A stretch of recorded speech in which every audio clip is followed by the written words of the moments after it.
Dalam waktu kurang dari 12 menit, 3 rudal balistik jarak menengah menghantam 2 kota paling padat di Israel, Haifa dan Tel Aviv.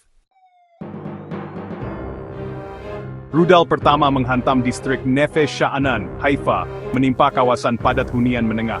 2 bangunan apartemen runtuh total, serpihan beton, logam dan kaca berserakan sejauh 100 meter dari titik ledakan. Rudal kedua jatuh di dekat Shalom Station, Tel Aviv, pusat transportasi kota yang menghubungkan kereta bawah tanah, terminal bus, dan jalur komuter. Ledakan menimbulkan kobaran api besar dan merusak jaringan rel bawah tanah. Rudal ketiga menghantam area perumahan Ramat Aviv, menghancurkan 2 blok hunian, taman anak-anak, dan sebuah klinik keluarga. Rumah-rumah berlantai 3 roboh seperti kartu domino. Laporan resmi dari Kementerian Kesehatan Israel menyebutkan, lebih dari 20 orang tewas seketika. Di antaranya, seorang wanita hamil, 2 anak kecil, 3 lansia di rumah panti, dan 2 petugas medis yang sedang bertugas di ambulans. Lebih dari 300 warga luka-luka, puluhan di antaranya dalam kondisi kritis. Luka terbanyak berasal dari serpihan kaca dan logam, luka bakar akibat api ledakan, serta trauma kepala karena tertimpa reruntuhan. Beberapa korban ditemukan terjepit dalam lift, tangga darurat, bahkan di bawah puing-puing mobil yang tertimpa atap runtuh. Rumah sakit utama seperti Ichilov, Rambam, dan Sheba kelebihan kapasitas. Ruang UGI penuh dan pasien baru diletakkan di lorong, serta halaman rumah sakit. Tak lama setelah ledakan, ribuan warga Tel Aviv dan Haifa berlarian ke bunker dan stasiun bawah tanah. Video amatir menunjukkan antrean panjang di tangga darurat menuju shelter umum, dengan anak-anak menangis dan orang dewasa membawa koper besar. Pemadaman listrik skala besar terjadi di seluruh Tel Aviv Utara dan pusat Haifa. Lampu lalu lintas mati, ATM tidak berfungsi, sinyal komunikasi turun drastis. Kantor, sekolah, tempat ibadah, semua tutup. Militer mengerahkan pasukan cadangan untuk membantu evakuasi dan menjaga ketertiban umum. Jalanan kosong kecuali mobil medis dan kendaraan militer. Drone pengintai terlihat mondar-mandir di atas langit kota, memantau kemungkinan serangan lanjutan. Layanan psikologis darurat dibuka di 7 titik, namun langsung penuh. Anak-anak tidak mau keluar dari bunker meski sudah aman. Banyak warga mengalami trauma akut, kehilangan anggota keluarga, kehilangan rumah, dan kehilangan arah. Kami tidak tahu apakah ini baru permulaan, atau sudah akhir dari segalanya, ujar seorang lansia yang selamat dari ledakan di Tel Aviv. Pelabuhan Haifa ditutup total. Semua aktivitas ekspor dan impor dibatalkan. Bandara Ben Gurion menunda semua penerbangan internasional. Pasar saham Tel Aviv jatuh lebih dari 6% dalam 2 hari. Harga bahan bakar melonjak akibat kebakaran di fasilitas distribusi minyak Haifa. Beberapa jam setelah serangan brutal yang menghantam jantung negara, Perdana Menteri Israel Benjamin Netanyahu tampil di televisi nasional. Wajahnya terlihat tegang, suara serak, dan latar belakangnya dipenuhi oleh jajaran petinggi militer IDF dan Menteri Pertahanan Yoav Gallant. Semua sekolah ditutup tanpa batas waktu. Jam malam diberlakukan di Haifa, Tel Aviv, dan sebagian wilayah Yerusalem Barat. Mobil sipil dilarang melintasi area tertentu, kecuali untuk evakuasi dan bantuan medis. Seluruh cadangan IDF atau militer Israel dipanggil kembali, termasuk pasukan reservis luar negeri. Undang-undang keadaan perang mulai diberlakukan, memberikan wewenang penuh kepada militer atas logistik sipil dan pengambilan keputusan darurat. IDF, atau Israel Defense Forces, langsung mengaktifkan status tertinggi dalam sejarah modernnya, mengidentifikasi ancaman dari 5 front secara simultan. Iran langsung dengan rudal balistik Suriah dan Irak, melalui milisi pro-Iran Lebanon Selatan, oleh Hizbullah Gaza dengan sayap bersenjata Hamas dan Jihad Islam, serta Yaman melalui serangan drone dan rudal dari Houthi. Pangkalan udara Tel Nov, Ramat David, dan Negev dikerahkan penuh. Jet-jet tempur F-35I dan F-16I diberangkatkan untuk patroli non-stop di atas Israel. menyapu drone dan mendeteksi peluncuran rudal berikutnya. Operasi balasan, atau Operation Iron Quake, diluncurkan menargetkan titik peluncuran rudal di Suriah dan Irak Barat. Puluhan serangan udara dilaporkan di perbatasan Abu Kamal dan Deir ez-Zor. Namun sumber IDF mengakui, kami kewalahan. Ini bukan seperti tahun-tahun sebelumnya. Serangan kali ini bukan asal tembak. Ini koordinasi tingkat tinggi dari kekuatan besar di balik layar. Bunker-bunker bawah tanah kini menjadi rumah sementara bagi puluhan ribu warga. Di Tel Aviv, ada keluarga yang sudah 48 jam tidak melihat cahaya matahari. Anak-anak tidur di atas matras tipis, ditemani suara sirene sesekali dan isak tangis yang tak kunjung reda. Seorang psikolog militer berkata, kita menghadapi generasi anak-anak yang melihat kematian, reruntuhan, dan kehilangan hanya dalam semalam. Ini bisa jadi generasi paling trauma dalam sejarah modern. Bunker-bunker bawah tanah kini menjadi rumah sementara bagi puluhan ribu warga. Di Tel Aviv, ada keluarga yang sudah 48 jam tidak melihat cahaya matahari. Anak-anak tidur di atas matras tipis, ditemani suara sirene sesekali dan isak tangis yang tak kunjung reda. Seorang psikolog militer berkata, kita menghadapi generasi anak-anak yang melihat kematian, reruntuhan, dan kehilangan hanya dalam semalam. Ini bisa jadi generasi paling trauma dalam sejarah Israel modern. Tel Aviv dan Haifa, dua kota yang sebelumnya menjadi pusat startup, teknologi, dan kehidupan malam, kini berubah total. Supermarket kehabisan stok makanan, terutama air mineral dan makanan kaleng. Beberapa toko dilaporkan dijarah saat malam ketiga setelah pemadaman listrik. Layanan listrik hanya tersedia 3-4 jam per hari di banyak kawasan. Itu pun melalui generator. ATM kosong, sinyal seluler naik turun, dan internet hanya berfungsi di bunker militer. Jalanan dijaga ketat oleh polisi dan militer, tapi tetap rawan panik massal. Seorang warga menulis di X atau Twitter, kami bukan lagi pusat demokrasi dan teknologi. Kami kini seperti Mariupol, Grozny, atau Aleppo. Tapi ini Tel Aviv, bukan zona perang asing. Ini rumah kami. CNN menyebut serangan ini sebagai the most coordinated multi-front attack against Israel since its founding. Al Jazeera menyatakan bahwa kebangkitan poros timur mulai nyata. Rusia, melalui juru bicara Kemenlu, menyalahkan provokasi Amerika Serikat, dan menyebut Israel sebagai pemantik ketidakstabilan di kawasan. China menyerukan deeskalasi segera, tapi tidak mengecam Iran. Amerika Serikat langsung mengirim armada ke Laut Mediterania Timur, dan mengaktifkan sistem pertahanan rudal THAAD di pangkalan Udeid, Qatar. Dalam setiap perang besar, kita sering membayangkan dentuman rudal, kobaran api, atau pasukan bersenjata yang menyerbu kota. Tapi, ada jenis perang lain yang lebih sunyi. Perang yang tidak terlihat, tidak terdengar. Tapi dampaknya, bisa melumpuhkan sebuah negara hanya dalam hitungan menit. Perang di era ini bukan lagi sekadar adu senjata, tapi pertarungan sinyal, gelombang radio, radar, dan jaringan digital. Disitulah musuh yang sesungguhnya bermain. Tidak di garis depan, tapi di balik layar, menekan tombol dari ribuan kilometer jauhnya, lalu membuat seluruh kota mati lampu, rudal menyasar rumah sakit, atau drone meledak di atas kepala anak kecil. Inilah babak baru konflik global, perang elektronik. Dan dalam medan perang ini, ada satu nama yang mulai muncul, ditakuti NATO, dicurigai Israel, dan diam-diam didorong ke garis depan oleh Kremlin. Namanya terdengar biasa, tapi fungsinya sangat luar biasa. Dia tidak membawa peluru, tapi bisa membuat rudal pintar berubah di mesin pembunuh yang tak terkendali. Dialah Oreshnik. Oreshnik dalam bahasa Rusia berarti pohon hazel atau kacang keras, bukan nama manis.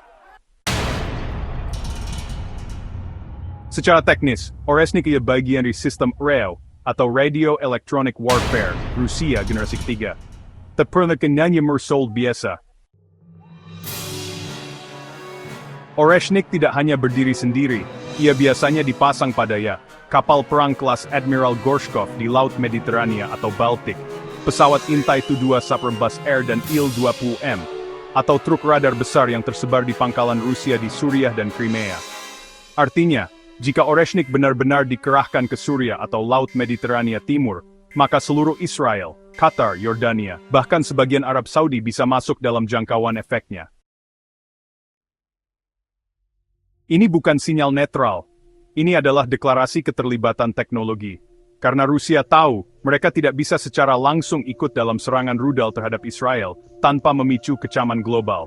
Tapi dengan mengirim Oreshnik, mereka bisa membantu Iran dan Hizbullah meluncurkan rudal dengan presisi lebih tinggi, membuat Iron Dome dan Arrow 3 menjadi lebih tidak efektif, memperlemah komunikasi militer Israel dan Amerika Serikat di seluruh wilayah operasi. Jika Iron Dome gagal mendeteksi atau menembak rudal karena sistem radar terganggu Oreshnik, maka itu adalah kemenangan tak langsung Rusia atas kekuatan teknologi Barat. Perang modern tak hanya soal tentara di medan perang, tapi tentang siapa yang bisa mematikan jaringan listrik tanpa menyentuh kabel, siapa yang bisa mengarahkan rudal tanpa satelit, dan siapa yang bisa membuat sistem pertahanan termahal dunia lumpuh total. Oreshnik adalah senjata tak terlihat, tapi efeknya bisa, melumpuhkan jaringan bank, membuat drone tempur bunuh diri, menyebabkan jet tempur musuh menembak temannya sendiri, atau menyebabkan rudal menabrak rumah sakit sipil, karena salah koordinat. Jika iskrim dari Oreshnik sudah bermain, maka dunia akan berpindah tahap-tahap. Israel, Amerika Serikat, dan NATO tahu bahwa Oreshnik bukan mainan. Kehadirannya bisa dianggap tindakan permusuhan elektronik, upaya sabotase militer terselubung, atau bahkan pembukaan tahap awal perang proksi terbuka antara Rusia dan Barat.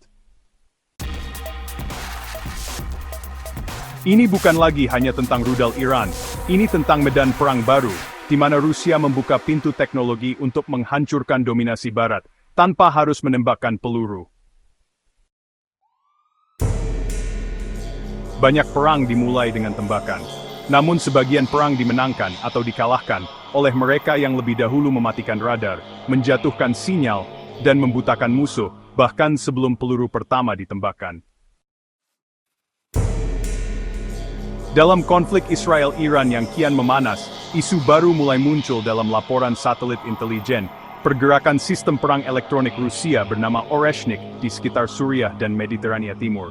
Jika sistem ini benar-benar aktif, maka panggung geopolitik berubah total. Bagi NATO dan Amerika Serikat, itu bukan sekadar isu teknis, melainkan tantangan langsung terhadap dominasi teknologi militer Barat di kawasan yang sangat sensitif.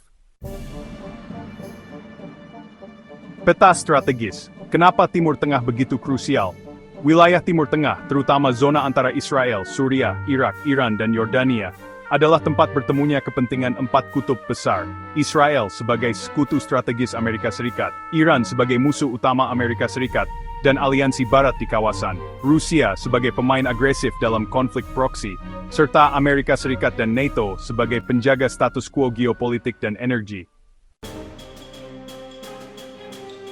Jika Oreshnik aktif, komunikasi antara pangkalan Amerika Serikat di Qatar, Bahrain, dan Yordania dapat terganggu.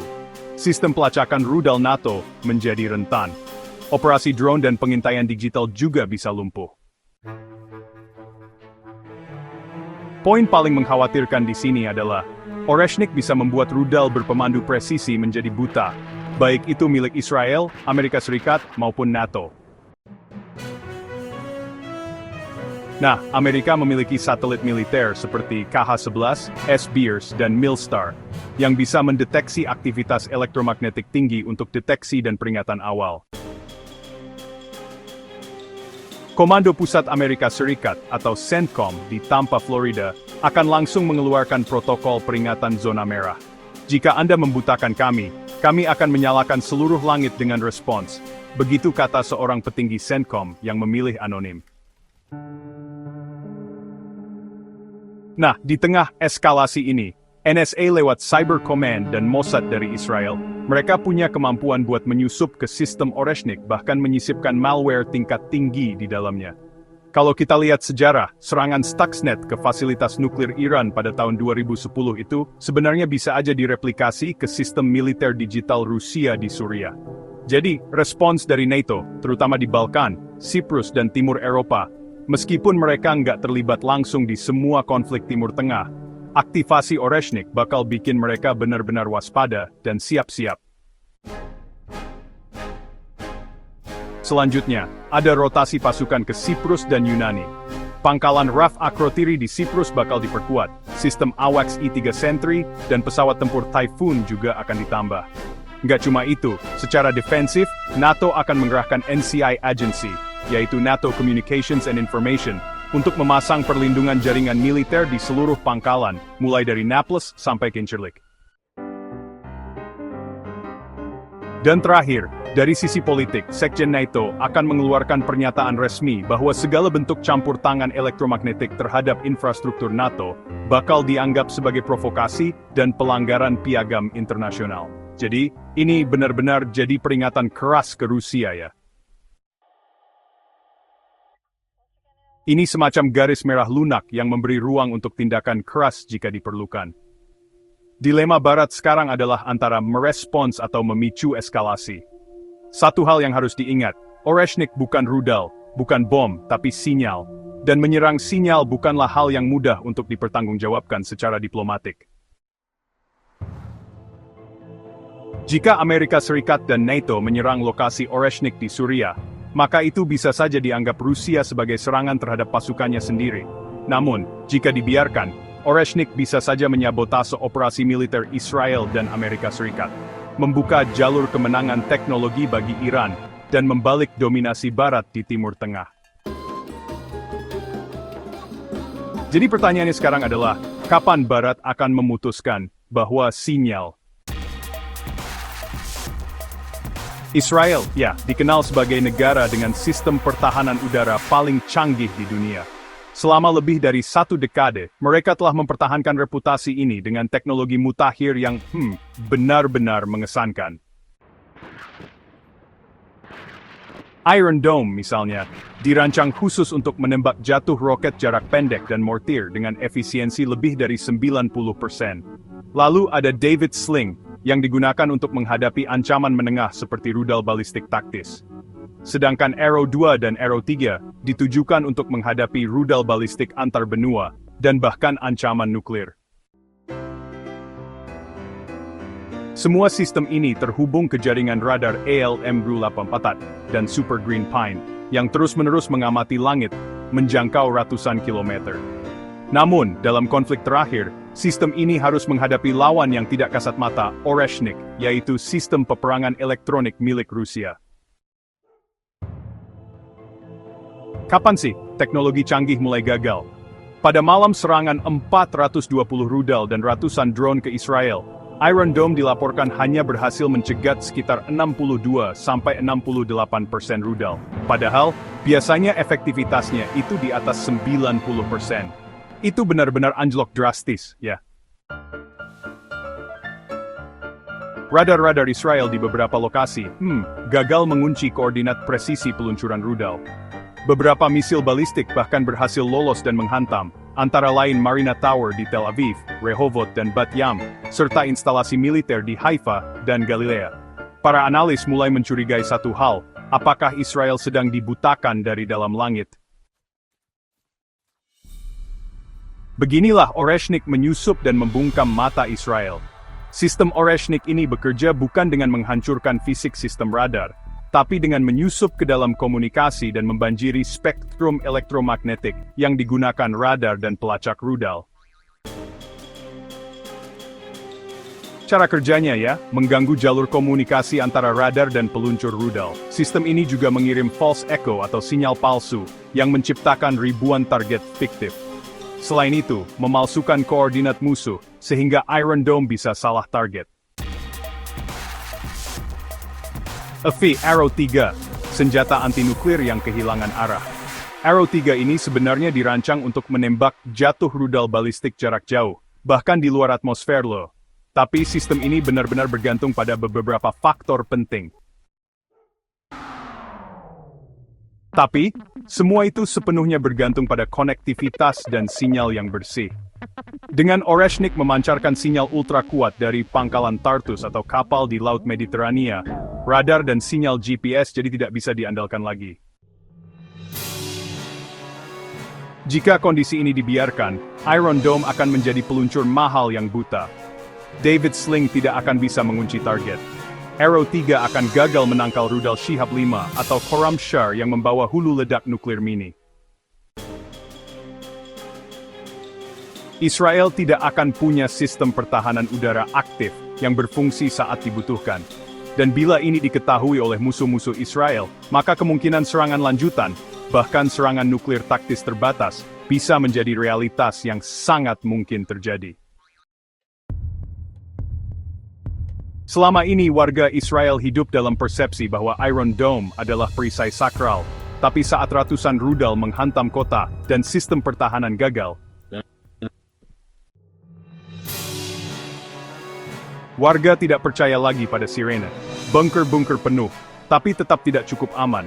Percaya pada teknologi berubah menjadi kecemasan akan kebutaan digital. Kami tidak tahu dari mana datangnya.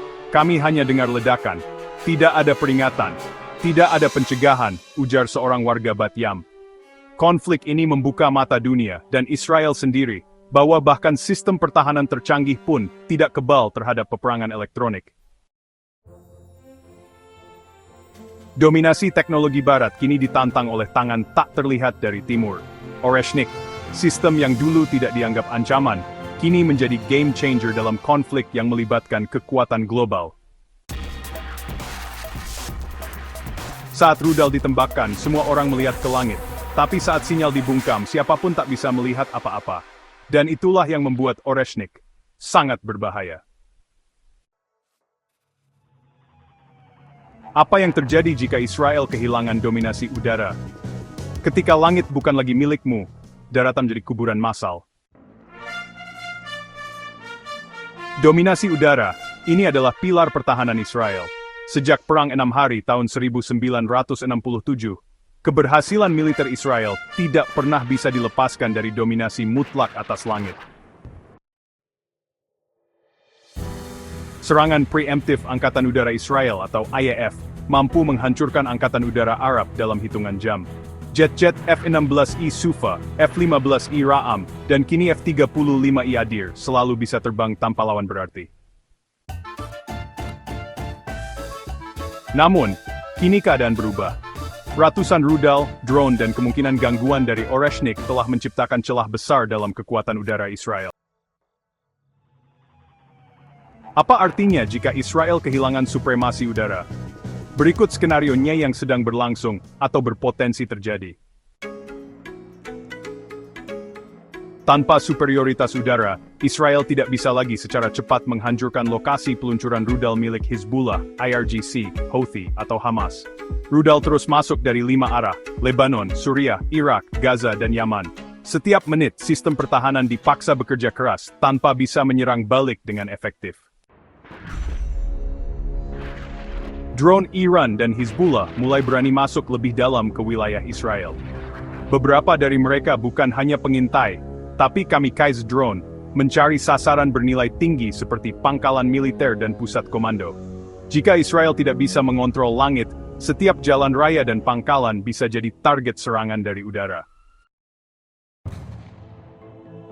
Unit infanteri dan lapis baja Israel yang biasanya dilindungi oleh serangan udara, kini menjadi sasaran empuk. Tanpa dukungan udara, pasukan di perbatasan utara dengan Lebanon dan Suriah akan mengalami tekanan tak henti-henti dari mortir, roket, dan drone kecil. Rute udara yang digunakan untuk pengangkutan amunisi, pasokan medis, dan personel dari selatan ke utara mulai tidak bisa diandalkan. Serangan terhadap pangkalan udara seperti Ramat David dan Nevatim berarti keterlambatan dan penurunan efektivitas operasional. Dalam kondisi seperti ini, pemimpinan Israel menghadapi dilema besar. Jika pertahanan udara lumpuh dan serangan balasan tidak efektif, satu-satunya pilihan strategis yang tersisa adalah senjata yang selama ini hanya jadi ancaman diam. Senjata nuklir Israel.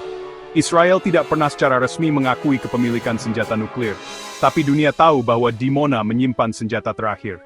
Kehilangan langit bisa memaksa Israel menimbang opsi ini secara serius, demi menunjukkan bahwa mereka masih punya kartu akhir. Jika Angkatan Udara Israel lumpuh, maka satu-satunya kekuatan udara yang dapat menyelamatkan mereka adalah Amerika Serikat dan NATO. Ini akan berarti penerjunan F-22 dan F-35 Amerika Serikat dari pangkalan di Turki, Siprus, atau bahkan kapal induk. Tapi, langkah ini bisa dianggap oleh Iran dan Rusia sebagai eskalasi ke perang terbuka global. Kehilangan dominasi udara Israel juga akan berdampak luas bagi bergantung pada kekuatan Israel untuk perlindungan langitnya dari milisi Syiah Irak dan drone Houthi. Jika Israel lemah, Yordania akan menjadi sasaran empuk infiltrasi. Kehilangan mitra teknologi dalam membendung pengaruh Iran akan mencari perlindungan tambahan dari Amerika Serikat atau menimbang kembali normalisasi dengan Iran sebagai opsi bertahan. Dapat memanfaatkan kekosongan udara untuk memperluas pengaruh di Suriah Utara, Irak Barat, dan bahkan Palestina. Langit bukan lagi tempat yang aman. Jet tercanggih pun butuh mata dan radar adalah mata itu. Jika radar dibutakan, maka pesawat F-35 pun hanya burung tanpa arah. Kehilangan dominasi udara bukan hanya kekalahan teknis, tapi pukulan moral, politik, dan eksistensial bagi Israel. Dan kini, untuk pertama kalinya dalam sejarah modern mereka, skenario itu bukan lagi fiksi, tapi kenyataan yang sedang menunggu ujung percikan. Selama bertahun-tahun, Israel dan negara-negara Barat mencurigai adanya koordinasi terselubung antara Iran dan sekutu-sekutunya di kawasan. Hizbullah di Lebanon, milisi Syiah di Irak dan Suriah, serta Houthi di Yaman. Namun, tidak pernah ada bukti konkret bahwa mereka saling terintegrasi secara operasional.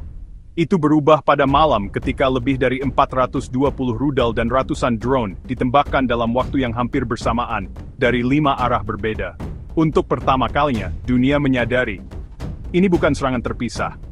Ini adalah operasi gabungan multi-front tingkat tinggi, setara dengan operasi militer NATO. Penyusunan strategi siapa menggerakkan apa. Nah, Iran berperan sebagai komando sentral sekaligus otak operasi. Korps Garda Revolusi Islam, atau IRGC, mengordinasikan logistik, pemrograman target, waktu peluncuran, serta sinyal serangan melalui jaringan komunikasi yang sangat aman, yang tersebar dari Damaskus hingga Sanaa.